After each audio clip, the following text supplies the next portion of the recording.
Yo, yo, yo, yo, what's going on? What's going on, NFL fans, Atlanta Falcons fans, man? Y'all know it is your boy, Antoine Smitty Sports Machine. Y'all know I get down. Y'all know how I do it, man. Press that subscribe button. Also, press that notification bell to get my videos. As soon as I drop them, press that like button, man, to help me get my recommendations up to get my videos through the YouTube universe. I greatly appreciate y'all as always. Right quick, man, very quick. I want to run something by y'all. I talked about Mike Penix to an extent on a couple of our shows, me and A1, and I brought out Kyler Murray, possibly being a fit for the Falcons. And at the time, I was saying it for example purposes, but now the more that I look at it, it actually makes sense. And sometimes you can talk up on things like this. And before y'all can go ahead and comments and crucify me if y'all want, don't matter. I'm gonna speak my piece. But when you talk about the quarterback position, it's the most important position in sports, to be honest, because when the team is not right, you can blame the head coach. But when it comes to playing on the field, putting up points, quarterback gets most of the blame, and that's the first person the media finds because that's really the face of the franchise. Now, it is no disrespect to B. John, no disrespect to Drake or AJ or none of those guys. But what has been the biggest topic of discussion for the last year and a half? Kirk Cousins, Achilles injury. You signed him to a $180 million deal, and we know that now he's halfway through it.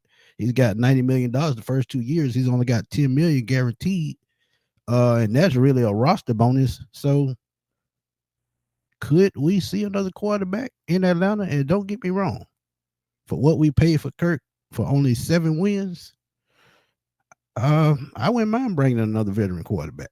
We know Mike Penix is out for the 2026 season. I think they said 9 to 12 months, but I'm thinking he's going to be done probably to early 2027 to make sure everything fully heals and he's getting back on track and progressing like he's supposed to. Because with knee injuries, you can still have setback with those. And this is his third ACL tear and his second on one of his knees. So we don't know how that's going to be a full reconstruction. Uh, that knee might not ever be the same, and who knows? We're not gonna speak ill, but trust me, it's tough, man. It's tough. But with Kyler Murray, man, season is over, man. Another injury, and as I was saying in the previous video, I think he was done in Arizona either way it go, whether he finished the season or not.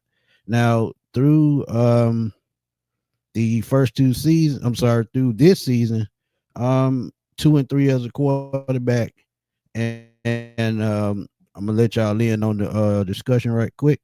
Um, but when you look at what he was doing before he got injured, he was having a typical Kyler Murray season, man. To be honest, um, he's one of those guys that I mean, he's gonna go out and do his job to the fullest, man.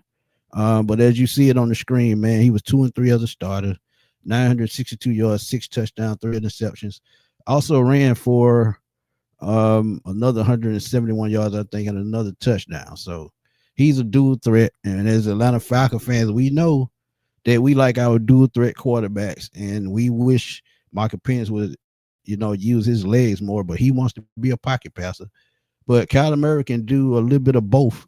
You see it. He's a two-time Pro Bowler, Offensive Rookie of the Year.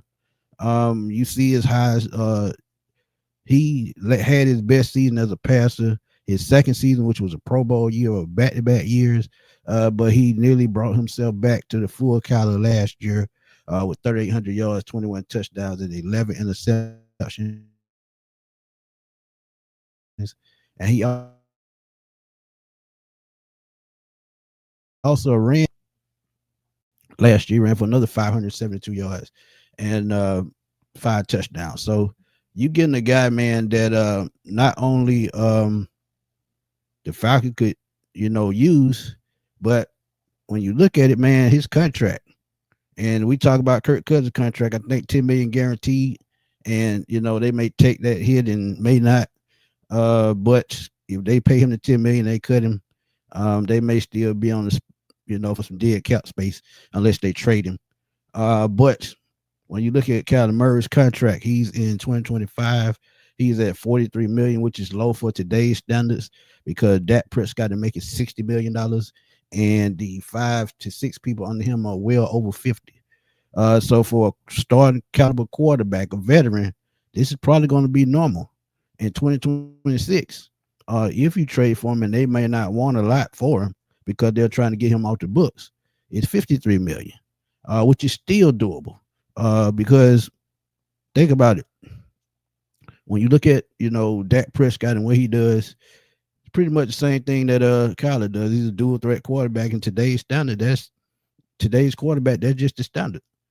5 years, $230 million. And remember, he got paid after his third season, which you can do because you'll have, I think, accredited years, and they let rookies after their third year, discuss contracts.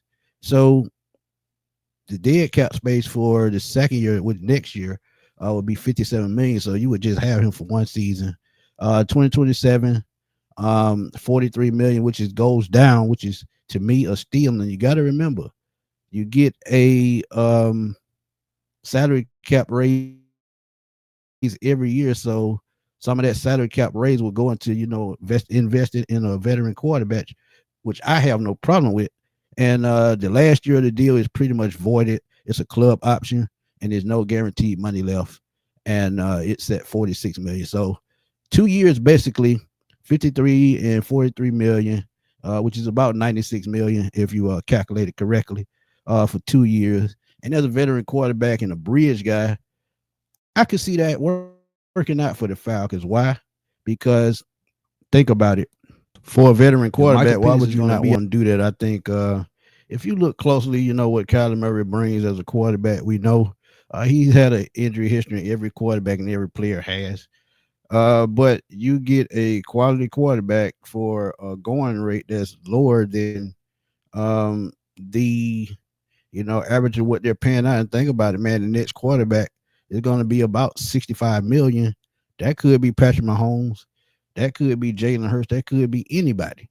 So look, the Falcons need a bridge quarterback. I think it should be a veteran. And I know guys like Jameis Winston and Russell Wilson, Geno Smith, I think is going to become available. And he's about 35, 36. So when you talk about still being young with Kyler Murray, another thing you got to think about, he's younger than even Kirk Cousins, the starting quarterback right now. He's still only 28 years old. So when you look at age, ability, contract, which I think is doable, I just think you got to think about it because, look, you might not like it, but if you bring in another young quarterback, drafting a quarterback, no matter who you bring in, it still might be the same problem. Because, look, if they don't fire Raheem and they keep Zach Robinson and Kirk Cousins still the quarterback, are y'all going to be happy? I don't think you will. But if they bring in a new coach, he's going to probably bring in a new quarterback, probably a new system. And who knows, the GM might be new for the Falcons. So this is the thing with regime change, and I've talked about this too. So if the Falcons make a move on Raheem Morris, fire him and Terry Fontenot and his staff, and you got to rebuild, a veteran quarterback is the best route to go, because when you look at, the facts, you're going to have somebody stable that, you don't have to develop. You already have the weapons on offense. And these are the things that just happened in the NFL, man. But Kyler Murray, y'all know, just let me know what y'all think, man. Point blank. Drop it in the comment box. Am I tripping or what? Just let me know. Drop it in the comment box, man, and we're going to holler, because I can't wait to hear y'all response. But Kyler Murray to the Falcons, let me know. Drop them in the comments, and I'm going to holler at y'all soon, man. Peace.